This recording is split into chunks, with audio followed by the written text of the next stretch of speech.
చంద్రయాన్-3 విజయం తర్వాత అంతరిక్ష రంగంలో భారతదేశ ఖ్యాతి మరో స్థాయికి చేరుకుంది. ఈ ప్రయోగం సక్సెస్ తర్వాత ఇస్రో మరింత వేగంగా భవిష్యత్ ప్రయోగాలను నిర్వహిస్తుంది. ఈ క్రమంలోనే మరో ప్రయోగానికి రంగం సిద్ధం చేస్తుంది. వచ్చే ఏడాది మొదటి రోజునే కొత్త ప్రయోగాన్ని నింగిలోకి పంపించనుంది. జనవరి 1న ఎక్స్పోసాట్ శాటిలైట్ను అంతరిక్షంలోకి పంపించనున్నట్లు ఇస్రో ప్రకటించింది. బ్లాక్ హోల్స్, న్యూట్రాన్ స్టార్స్ వంటి వాటిపై అధ్యయనం చేసేందుకు ఈ ప్రయోగాన్ని ఇస్రో చేపడుతుంది.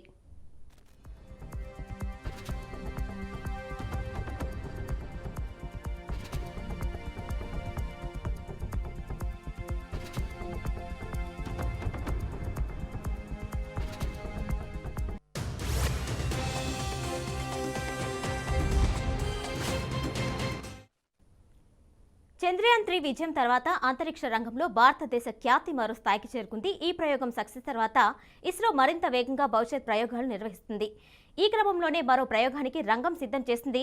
వచ్చే ఏడాది మొదటి రోజునే కొత్త ప్రయోగాన్ని నింగిలోకి పంపిస్తుంది. ఇక ఇదే అంశం సంబంధించి మరింత సమాచారం మా ప్రతినిధి మురళీకృష్ణ అందిస్తారు. మురళీకృష్ణ, చెప్పండి. కిరణ్మయి అయితే భారత అంతరిక్ష ప్రయోగ సంస్థ ఇస్రో అద్భుత ప్రయోగాలను కూడా శ్రీకారం చుట్టింది. ఇప్పటికే అంతరిక్షంలో అద్భుతాలు సృష్టిస్తూ నలుదిశలా భారత కీర్తిని వ్యాప్తి చేస్తున్నటువంటి ఇస్రో వరుస ప్రయోగాలకు కూడా రంగం సిద్ధం చేస్తోంది. తాజాగా వచ్చే ఏడాది అంటే జనవరి 1వ తేదీన నింగిలోకి PSLV C-58 రాకెట్ని పంపించేందుకు అన్ని ఏర్పాట్లు కూడా పూర్తి చేస్తోంది.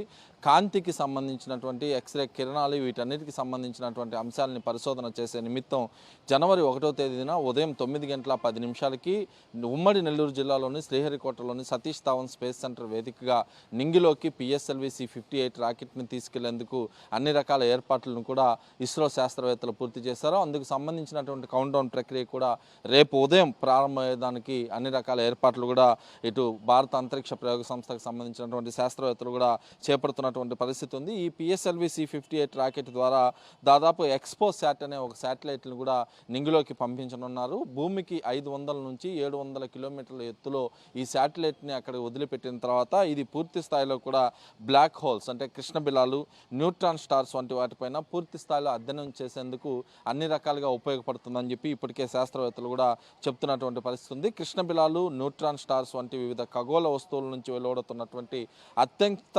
తీక్షణమైనటువంటి ఎక్స్ కిరణాల అధ్యయనానికి మొట్టమొదటిసారిగా కూడా పోలారిమెట్రీ మిషన్ అనేది చేపడుతున్నట్లుగా కూడా ఒక స్పష్టమైనటువంటి ఇది కూడా వస్తున్నటువంటి పరిస్థితి ఉంది. PSLV C-58 వాహక నౌక ద్వారా ఈ ఎక్స్పోసాట్ అనే శాటిలైట్ను కూడా ఈ నెల అంటే జనవరి 1వ తేదీని కూడా నింగిలోకి పంపించేందుకు అన్ని రకాల ఏర్పాట్లు కూడా అధికారులు అయితే పూర్తి చేస్తున్నటువంటి పరిస్థితి కూడా ప్రధానంగా కనిపిస్తుంది. అయితే విశ్వంలో ఇంతవరకు కూడా తెలియనటువంటి దైదీప్యమైనటువంటి ప్రకాశంతో కూడినటువంటి 50 కాంతి పుంజాల మూలాలను పరిశోధించడమే ఈ ప్రయోగం యొక్క ప్రధాన లక్ష్యమని కూడా ఇస్రో వెల్లడిస్తున్నటువంటి పరిస్థితి ఉంది. ఈ 50 కాంతి పుంజాలు ఏదైతే ఉంటాయో వీటిలో కృష్ణబలం, అదేవిధంగా ఎక్స్రే జంట నక్షత్రాలు, క్రియాశీలకమైనటువంటి పాలపుంత కేంద్రకాలు, న్యూట్రాన్ నక్షత్రాలతో పాటు నాన్ థర్మల్ సూపర్ నోవాల అవశేషాలు కూడా ఉన్నాయని చెప్పి చెప్తోంది. ఇలాంటి ప్రయోగాన్ని భారత్ అయితే తొలిసారి చేపడుతోంది. అయితే అంతకుముందు అమెరికా ఈ ప్రయోగాన్ని చేపట్టినట్లుగా కూడా స్పష్టమవుతోంది.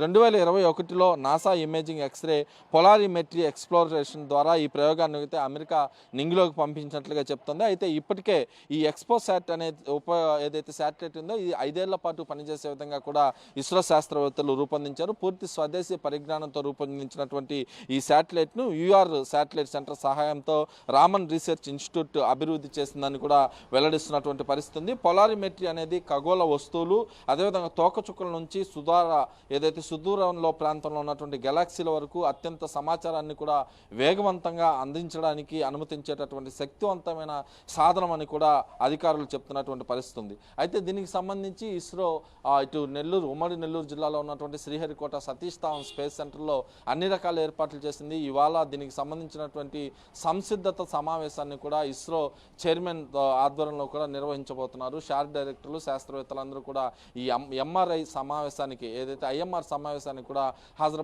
కాబోతున్నారు. ఈ సమావేశం అనంతరం రేపు ఉదయం 8:10 కౌంట్ డౌన్ ప్రక్రియ అయితే ప్రారంభమవుతుంది.